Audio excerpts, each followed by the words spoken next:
Welcome to Tall Talk Times podcast, the podcast made by beautifully tall people. For beautifully tall people. There he is. I'm Letty Saunders. And I'm Tom Garner.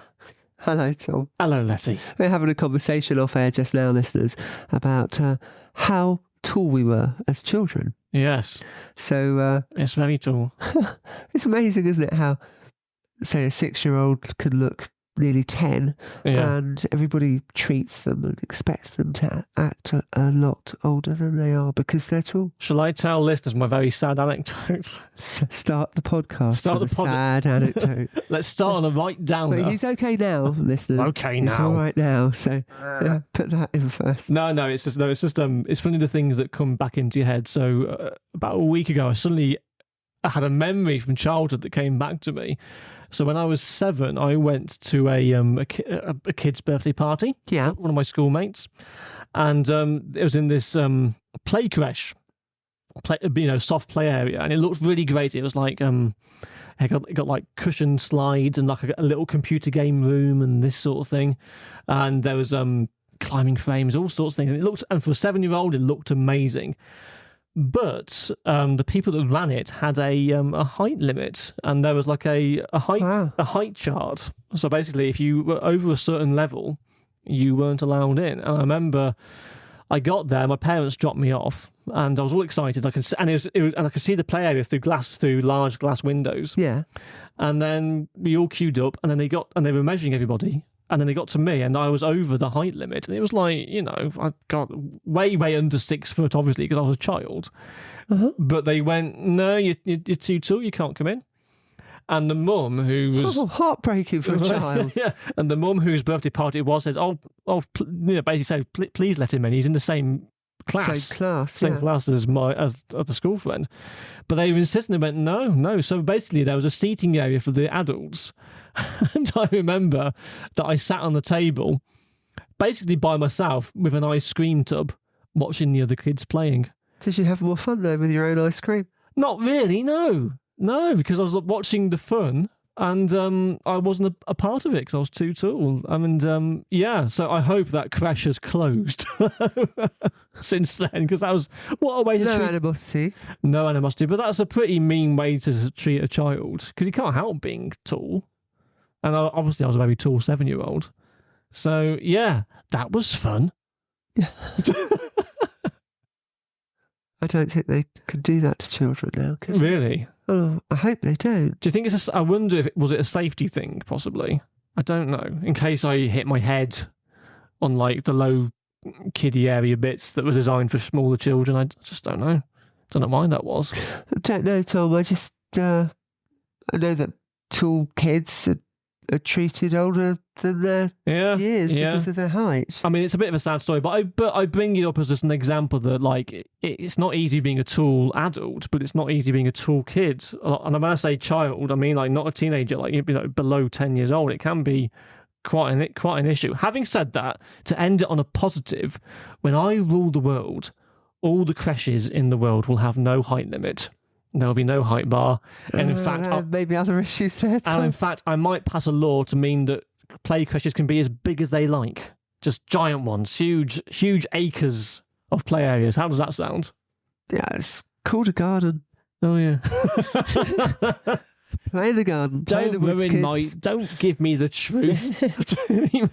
So, Tom, are you able to give us an idea about the next section? Oui, madame. Oui. As you can tell, I'm speaking in French, and our next giant of history coming up is going to be Charles de Gaulle. Charles de Gaulle. Charles de Gaulle. So yes, Letty.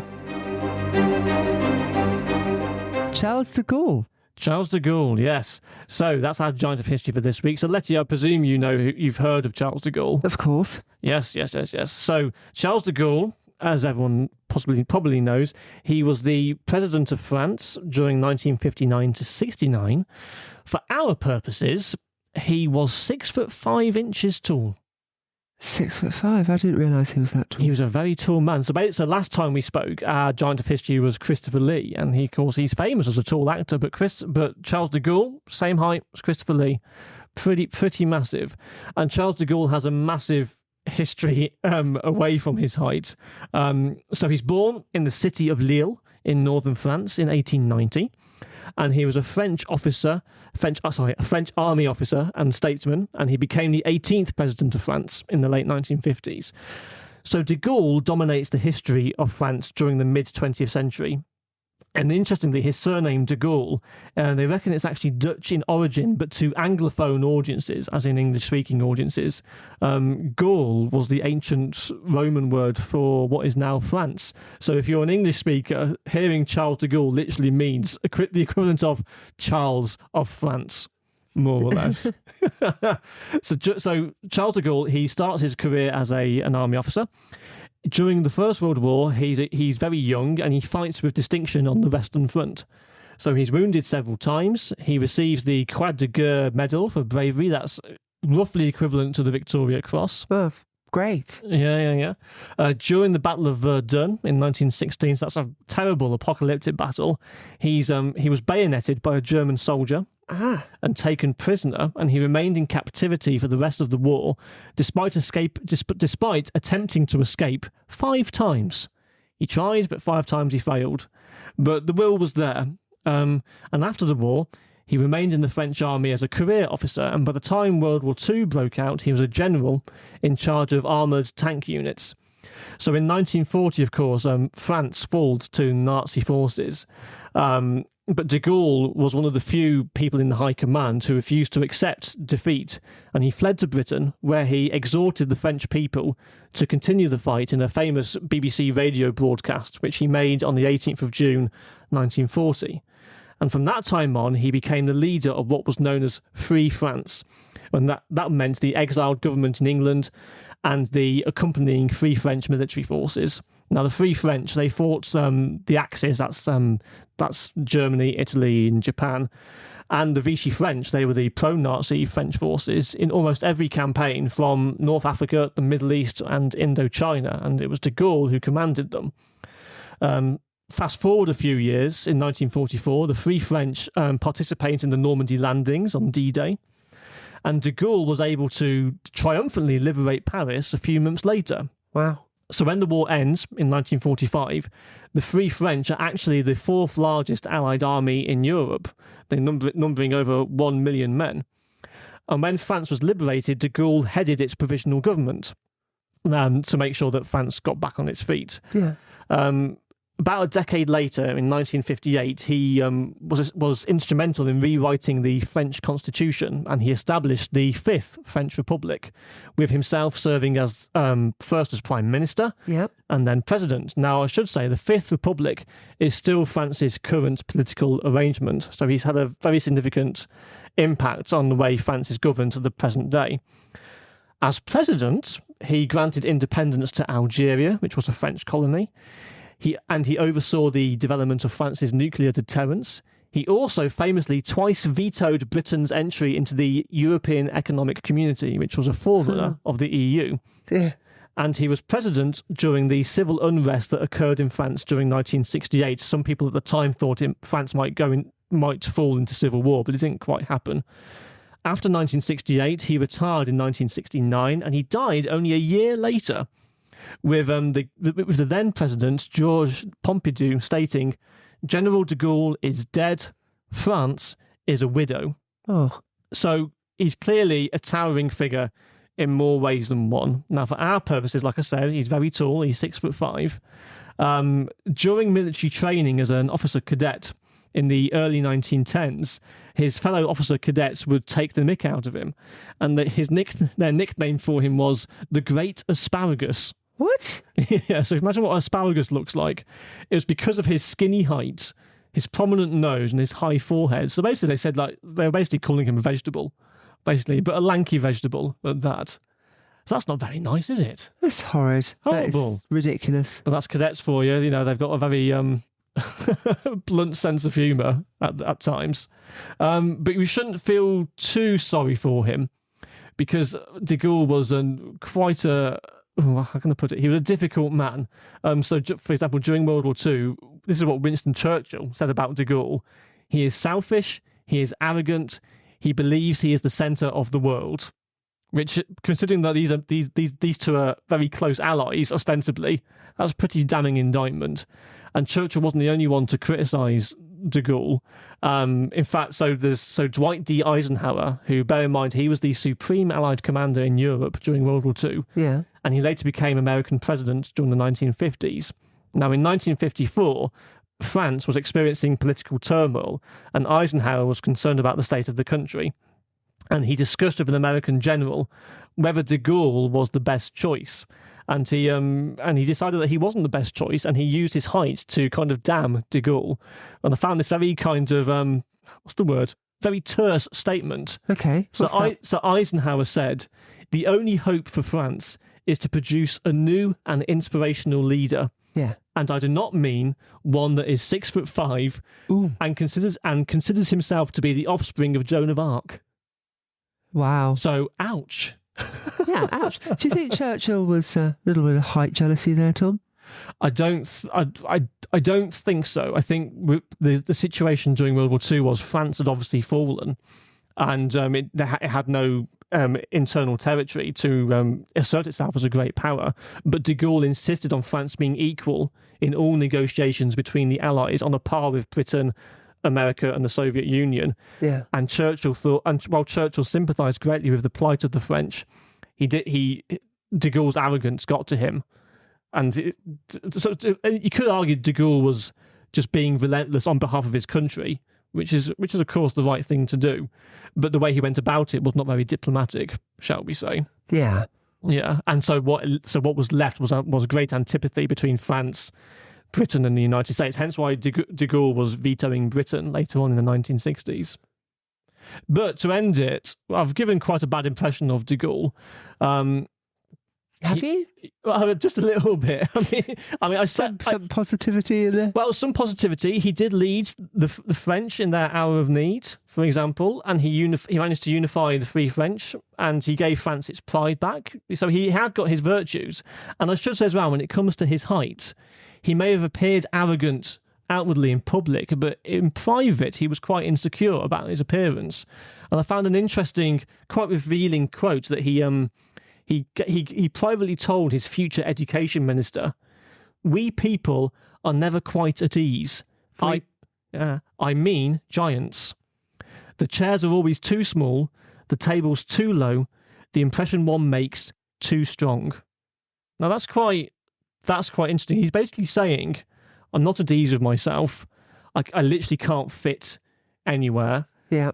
And also people expect me, and also I make a strong impression, largely based on my height. Now, you could say, well, you're also arrogant as well. You can be a gentle giant. You don't have to be so pushy. But clearly, you just be tall and not be referred to as a giant. Full stop. Exactly. Yeah, exactly. But I think that's quite revealing. It gives you a sense of the private man rather than the bombastic character. Sure. That appears out of history. And to end it, I found a relatively amusing quote or anecdote about his height. So during World War II, when he was based in England, it was rumoured that his English landlord had thrown him out of his wartime home in Reading, which is in Berkshire. And this is because he didn't fit in the bathtub when he got in it. And when he did get in it, apparently on one occasion he got so frustrated that he didn't fit that he kicked the bath and he broke it. Well, being kicked out of your digs because you broke a bath is... Well, yeah. But clearly in the 1940s there weren't enough baths for tall people, effectively. So there we go, a giant of history, a mixed giant of history, but a giant nonetheless. Yeah, another 6'5". Another 6'5". Yeah. Fabulous. Thanks, Tom. No, you're welcome. There you go. Charles de Gaulle. Voila.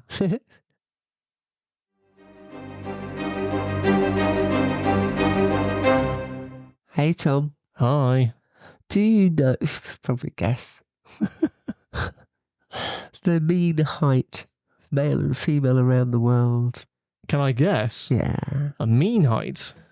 Is that height that's not very nice? No, I can't guess. I guess the mean what for just. So who would you reckon would be ranking number one? What the tallest people? I want to say the Dutch. Yeah. Yeah, is that the Dutch? Yeah. Oh, there you go. My people. Your people. Are you Dutch? No, way back there is Huguenot and Flemish, which is more Belgian. Not quite Dutch. I like to say Dutch though. I have Huguenot Well, there you go. ancestry. A lot of British people do without knowing it. Yeah. And when I say Huguenot, that usually means French. So yes. Sure. Second tallest. Second tallest. Oh, With the second male average height being 6 foot. Good old Montenegro. Montenegro. Yeah, it feels like I'm doing Eurovision Song Contest. Dear Pat. No, hang on. What's the maximum point you can get in Eurovision? The UK. Nil point. Newport, that is the UK. yeah. Montenegro. No, I didn't know that. Wow, that's a really small former Yugoslavian country, isn't it, Montenegro? So we've got quite a few countries before. Crikey, honestly. So is Scandinavia up there? I imagine the Scandinavians and the Germans will be quite tall. Or am I completely wrong about that? Scandinavians and Germans are tall. Yes. Yes, but the Netherlands, Montenegro, Estonia. Yeah, Estonia, again, the male average height is 6 foot. Well, Estonia, my favourite Baltic state, obviously. Is it? Why? Why? Because it's probably the tallest Baltic state. So is that your favourite because it's the tallest? Yeah, why not? This is Tall Talk Times. We have to show favouritism to the tallest ones. So clearly, the Netherlands, if you visited there, I would like visiting Mecca, some kind of homeland. Yeah, where you feel beautifully tall all the time because everybody around you is beautifully tall. I must admit, when I visited them, I've only been to the Netherlands once, and when I visited, I remember distinctly thinking, I feel a bit more normal physically. That is, and it was quite a nice feeling. So maybe I should just move there. Well, wherever you find your tribe, Tom. I suppose so, because like the UK, I mean, apart from the likes of us, they're quite a stumpy nation, if that makes sense. Yeah, we are pretty short actually, quite down on the scale. But yeah, well, there are beautifully tall people all over the place. We have lots of different nationalities as members of Tall Talk Times on the Facebook group. Yes. So we have we have people from. Crikey, from the Far East. I can't quite understand that. It must be expats. What, the Cambodian? Yeah, not just the one Cambodian. The one Cambodian. Listener of the podcast, though. I'm assuming. Okay, let's assume there's more than one. Yeah. But absolutely. Interestingly, a lot of our listeners are in the United States. I wonder how tall the Americans are on the global scale of things. That's a good point. American listeners, if you're out there, let us know how tall you are, because we'd love to hear from you. Yeah, that goes for everyone, really. I mean, you are the home of basketball, after all. We need to know. So you've got dates for your diary, Tom? Dates for a diary? Oh, yes. Sorry. Are you an online diary or a physical diary? I used to have a physical diary. Now I have a calendar on my smartphone, which is not quite as glamorous, really. Which one works? Obviously, the electric one works better for you because you use it like that. I guess so, yeah. But I do like a physical. I used to write a diary for quite a few years. Oh. But then weirdly, perhaps perversely, my life got interesting and I forgot to fill in the entries. I think I was doing it when I was bored. Yeah, I did a journal, a mother's journal. Yeah. Beautiful leather-bound book where my now 6'5.5" son, Oscar, was my firstborn. Yes. And I wrote this beautiful front page. Oh, nice. So the first entrance that I made on this diary was about my beautiful firstborn child, first day. Right. And then I had no more time, did I? Because I was a mother and no time to do a diary. Yeah, things happen, don't they? Yeah. So, but it's a really heartfelt couple of pages, and I've kept that. But the rest of the journal is, yeah. Okay, so what dates have we got for our listeners' diaries? So for the 17th of May, that's our next London Celebrating Height Tall Talk Times social get-together. Hooray! Yeah, so I'm not going to tell you where it is. Really nice location. People will be ever so pleased with this one. Yeah. And you'll be able to find it on the meetup group and also on the Facebook group and the events section at the top. Fantastic. And keep your eyes open on the group for any other events that pop up from time to time, because don't give you all of them on the podcast, just a few. Just a few, just to tempt you. Yeah, just to taste it. Just to dangle it in front of you, go, look, here's an event that you can come to. Yeah, they're free, so you can just pop along and buy your own drinks and stand with other beautifully tall people. It is lovely to stand with other people of a similar height. It's very inclusive and it's very welcoming. It's quite comforting in a way just to know that you're not alone. It's liberating. Yeah. Yeah. And lots of women who are 5'10" think that they're tall. That's fine. Yeah, if you feel that way, come along. But you are the shorter end of our scale. So Yes. There are a lot of women there who are 6'4", maybe a bit taller. Mm. So it's good that everyone has a place where we can all feel comfortable and relaxed together. Exactly. So just to remind listeners, so height requirements to attend these events. So it's 5'10" plus for women and 6'2" plus for men. And there's no upper limit. Hooray! If there were an upper limit, what would you put? I couldn't do that. An upper limit, well, I guess whatever's practical, I suppose. No, I can't do that. No, there's no upper limit. I'd find out with the tallest human ever. Yes. I'll find out what that level is. And then I'd put that as the level. So that was a chap called Robert Wadlow. He's officially the tallest guy that's ever existed. Wow, how tall was Robert Wadlow then? So Robert Wadlow was all of 8'11". 8'11". So that's 272 centimeters. So that makes him. So he's an American man, and he's known as the tallest person in recorded history. So if you're over 8'11", then that might be our upper echelons. Yeah, let's put the upper height limit of 10 foot. Exactly. So I something tells me we're not going to ban people at that end of the scale. No. If anybody asks, the upper height limit is 10 foot. Exactly. Well, I'm glad we cleared that up. Oh, Tom, thanks ever so much for joining me in the podcast today. You're welcome. Thank you, Letty. And as de Gaulle would say, de rien. De rien. Thank you, everyone, for listening. This is Tall Talk Times podcast, a podcast made by beautifully tall people. For beautifully tall people. Goodbye. Thanks, guys.